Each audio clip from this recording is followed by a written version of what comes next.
Welcome back to the world of Wraith. Before we get started with the video, I just want to say these videos take a lot of time and effort, so please be sure to hit that like, hit that subscribe button if you're not already subscribed. Let me know in the comments down below, what's your favorite legendary? Without further ado, let's start. Introduced in the first set of Wraith, Mask of Momentum has a simple effect. When an attack action card you control is the third or higher chain link to hit in a row, draw a card, Blade Break, and a defense for 2. This completely changed how you had to play against ninja heroes.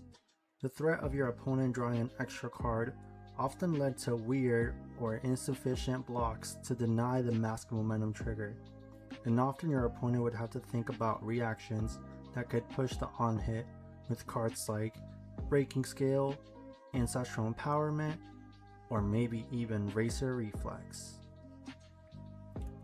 Now, Mask of Momentum didn't just change how the game played, it also gave you a huge advantage into ally decks, as Mask of Momentum doesn't care if you hit a hero or an ally. This led to ninjas being able to farm ally decks and clear opposing allies while drawing cards with Mask of Momentum.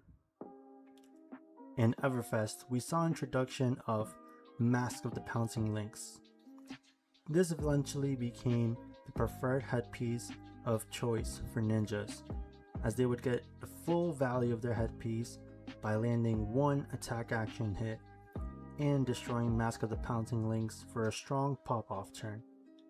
Plus, Mask of the Pouncing links didn't require you to play a minigame with your opponent and allowed for the ninja players to have more agency with their headpiece. Introduced in Outsiders, we saw the legendary arm piece Flick Knives with a simple effect. Attack reaction. Target dagger you control that isn't on the active chain link. Deal 1 damage to the target hero. If the damage is dealt this way, the dagger has hit. Destroy the dagger. This introduced a crazy interaction as Flick Knives flicking a dagger countered towards the Mask of Momentum trigger. But at the time of Outsiders releasing, this interaction was not explored in ninjas, as flicking a Kodachi was way too risky with no way to retrieve it. It seemed like too tall of an order. Flick Knife was more commonly used in assassin decks like Azeri and Arachne to flick a nerve scalpel on the stack when your opponent played a defense reaction to bring its defense value down by 1 and leak a little bit of damage. But everything changed when the Fire Nation attacked. The Hunted introduced Syndra, Dromai of Retribution. Now, thanks to Syndra's ability to retrieve her daggers, she was the perfect hero to abuse Flick Knives and Mask of Momentum interaction. And so, she did. 11 Syndras entered Calling Memphis. 6 of them made day 2, and then Syndra won the very first event she was legal in. Piloted by Brody Spurlock. For 12, Brody's at 19, and the fist bump 19 gets extended. Brody Spurlock takes down his second calling on Syndra, the Dromai of Retribution. Tier lists be damned.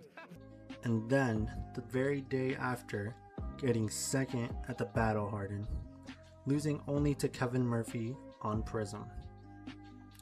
The next calling, she was also the winner, piloted by Sean Stanley.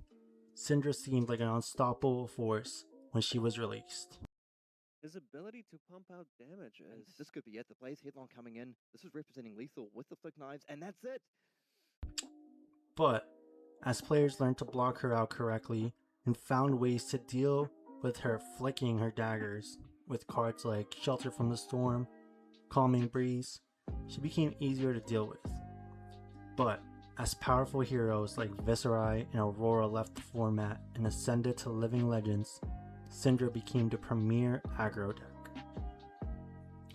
Effective December 15, Syndra would lose Wrath of Retribution and Bandwidth Syndra Crawl, but that didn't stop Syndra from being one of the meta contenders.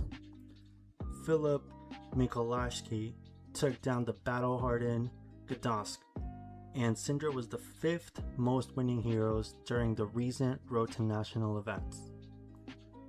Syndra currently sits at 778 LL points, and that's due to the 0.5 multiplier placed on her, as she has less than a year in the metagame at the time of recording this video. Without this 0.5 multiplier, she would have no doubt ascended to Living Legends. And that's why this combo is so broken. Barraging beat down, second rare. Oh man, that's awesome. That's exactly what I wanted to pull. Isn't that beautiful? Yes. All right. Okay. Yeah. Thank y'all so much for watching. These videos take a lot of effort and time, so if you like this type of content, be sure to leave a like, be sure to hit that subscribe button, and let me know in the comments down below what's your favorite piece of legendary equipment. Thank y'all so much for watching. Peace.